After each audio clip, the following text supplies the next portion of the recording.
Nandito na ba ang lahat? Kailangan natin pag-usapan yung distribution ng mga tasks for the upcoming festival. Wala pa si Trisha Quezon. Ayan, wag na natin siya hintayin, guys. Sa pinapakita niyang attitude ngayon, hindi na natin kailangan na opinion niya. So yeah, let's proceed. Ayan ka na naman eh. What? Did I say something wrong, Gia? Clearly, she's wasting our time. Ang dami pa natin kailangan gawin at pag-usapan. We promise not to exclude each other kapag may mga meetings tayo, di ba? Let's just wait for her. Ano ba, Gia? Kaison, shut up, Milan. Did you just yell at me? This is why I told you na sa akin lang kayo makinig. Natutulad kayo kay Trisha eh. Nagiging matigas yung ulo ninyo. Eh ano bang ambag niya rito? Pagpapaganda? Make-up? Aanhin natin yun. Magagamit ba natin yun sa mga discussions natin, ha?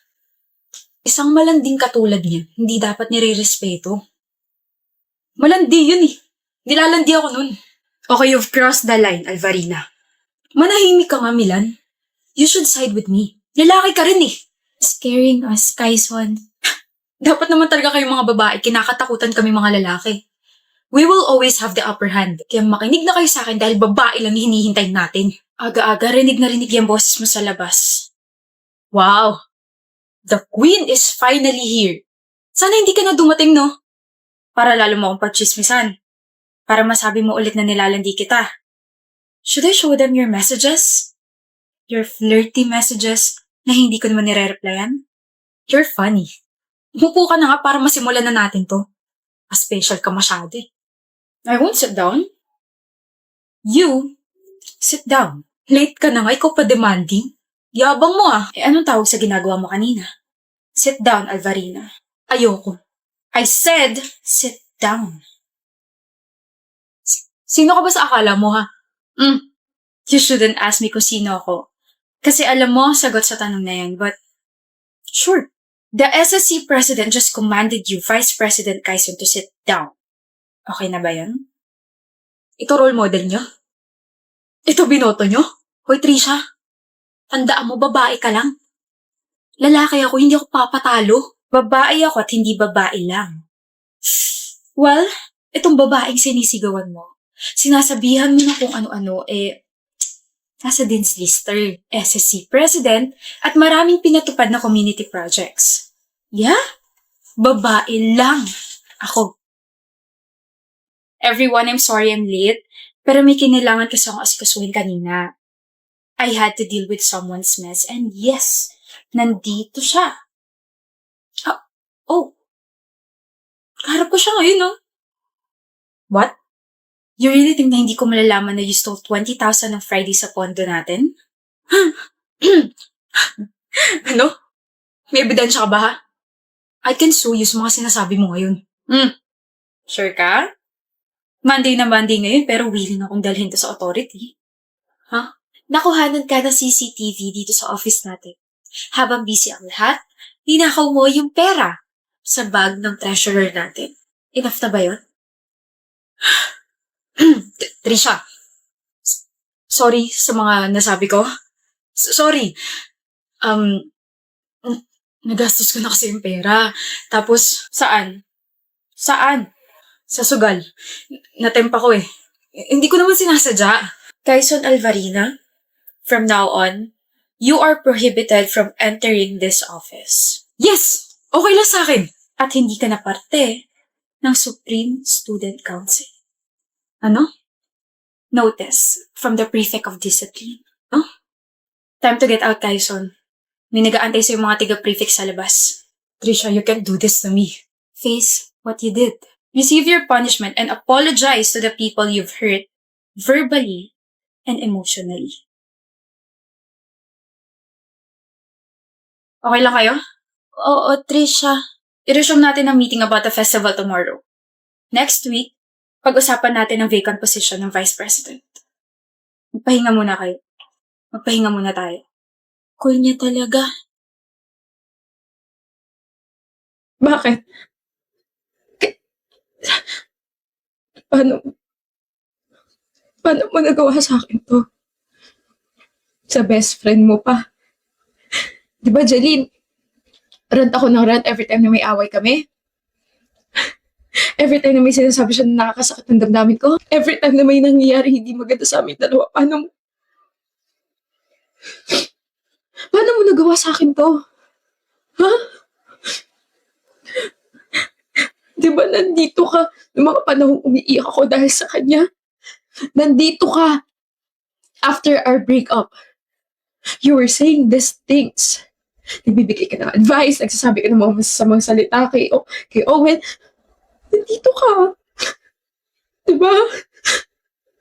So, paano mo nga nagawa sa akin to? Paano mo nagawang mahalin at gustuhin yung isang taong sinaktan ako? Diba, mag-classmates lang kami. Um, I'm sorry. For 2 years, siya lang yung lagi kong kasama. Siya lang. Kayo lang lagi yung kasama ko, di ba? Baka iwan mo rin ako. Normal lang naman na magalit sa'yo kasi sinaktan mo yung best friend ko, pero hindi naman ako sinaktan mo ng direkta, so goods na tayo, Owen.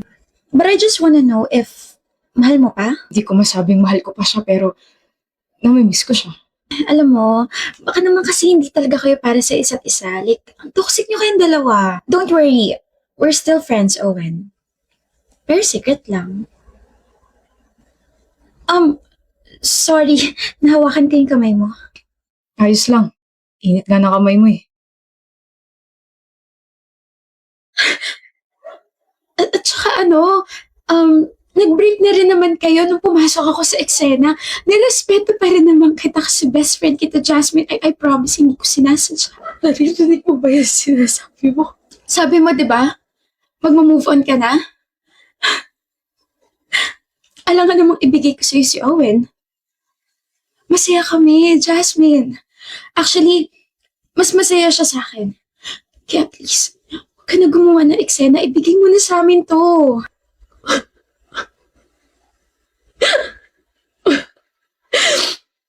Sa tingin mo nagdadrama ako ngayon sa harap mo dahil kay Owen? Okay, fine. Given na yun. Pero umiiyak ako, nasasaktan ako kasi yung best friend ko for 7 years. 7 years, Jaline. Yung best friend ko, ikaw. Ano mo ako nagawang traidor rin? It's not about that guy. It's about us. About our freaking friendship. Hindi ka nang hinayang. Di mo ako naisip. Di mo naisip yung mga pinagsamahan natin. I'm sorry. Mukhang hindi ka. I'm so sorry, Jasmine. Buti na lang graduating na tayo, no? Hindi ko na makikita yung mga mukha ninyo. Pero hindi ko siya kayang hiwalayan. Hindi ko naman sinabi hiwalayan mo siya. Panindigan mo yan. Panindigan niyo yan, okay? Panindigan niyo yung mga panghusgang matatanggap niyo sa mga tao. Alam mo, magalit na lahat sa akin. Please, patawarin mo na lang ako.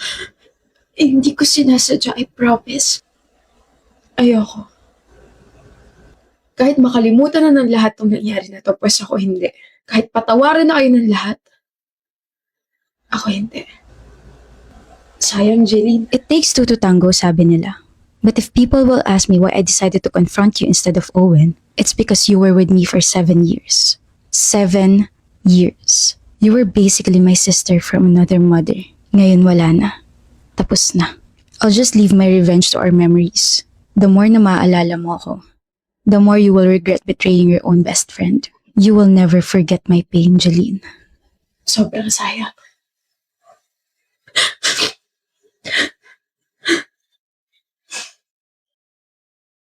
Pablasyon. Grabe, you're so funny pala talaga, Pabs. I'm so hesitant pa na ipakilala yung sarili ko sa'yo, pero your humor is so benta sa akin. Now, I wanna know you more. Di. Una na ako, Pabs. See you tomorrow. Pabs, ang putik, napakabantot ng binigay niya nickname sa'yo, tapos makatawa naman. Di ka naman ganun ka-funny. Halatang plastic ng tao eh. Baka sa kakaisip mo sa kanya, mapanaginipan mo na siya. Baka di na ako magising yan, B. Bad joke. Ikaw naman, bad joker. Ikaw ang mag-joke sa kanya. Di ko naman siya kinausap eh. Ha? We're groupmates pero di ko siya masyadong kinakausap kasi she's so tamad. Tapos she approached me a while ago. Tapos she said some weird things na ang funny girl. I'm not even talking naman. That's why my face was like this. I don't know if nakita mo yon na parang, ano nakakatawa? Ang cute mo magkwento. You're laughing at me na naman. So, feeling ko lang type ka nun. Ano? Keyboard? Ay, natututo ka na talaga sa akin. Galing nga. Appear.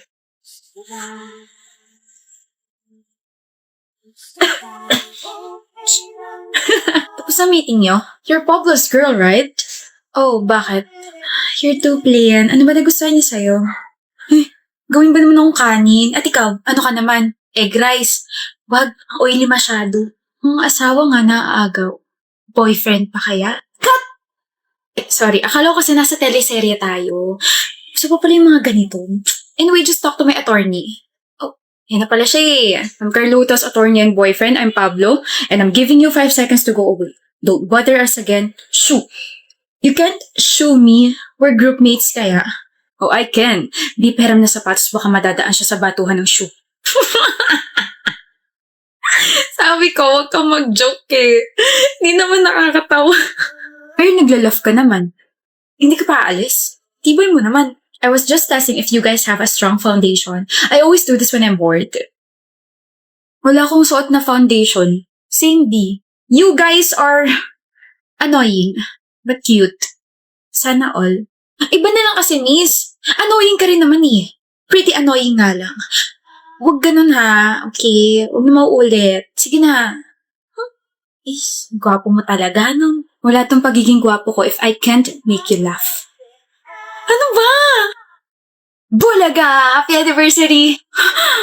Wow! I'm so gulat, B! Pangit pa talagang gulatin, no? Kasi naman, whenever you're doing that, I can hear your countings like 1, 2, 3. Bulaga! Pangit! Ko? No, I mean the style is so pangit. Ah, so yung forma ko yung pangit. Yan, Carlota ha. Diyan ka magaling. You're always twisting my words. Look, oh, leg ko naman yun natutwist. Ayan, diyan ka naman magaling sa mga jokes mong wali. But I'm a V naman sa heart mo, diba? Ang corny, hoy! Corny? Sorry, I just finished eating corn. Pablason! Diyos ko. What's that, ha? Bulaklak para sa jowa bells ko kasi second anniversary na namin. Ba't nandito ka na? Sinabi ko ba dumating ka na maaga ha, Pablo? Flower? That's for me? Baya, nasira surprise ko. Oh, flower for you. Baby, first time ko makatanggap ng flower. Sorry kung fake yan. Wala pa kasi ako masyado ipon eh. Or fake or real to. I really appreciate this, my baby. Naiiyak ka? Kailangan po bang i-point out? I'm getting shy na. Ang soft! Ang cute mo! There, wala. Akin yung flower na yan. Di pala sa'yo yan.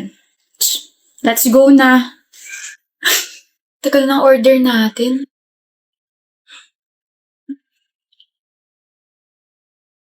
Ano to? I know that's only a promise ring. Hindi pa yan engagement ring kasi, nagsisimula pa lang naman tayo magtrabaho pero I wanna spend my life with you, Carlota. I wanna know you with my jokes forever. I wanna marry you. Ang haba pa nalalakbay natin pero kung ikaw naman yung makakasama ko habang buhay. Yes na yes, Pablo. Yes? Super yes. Super yes? Then I'll give you a super hug.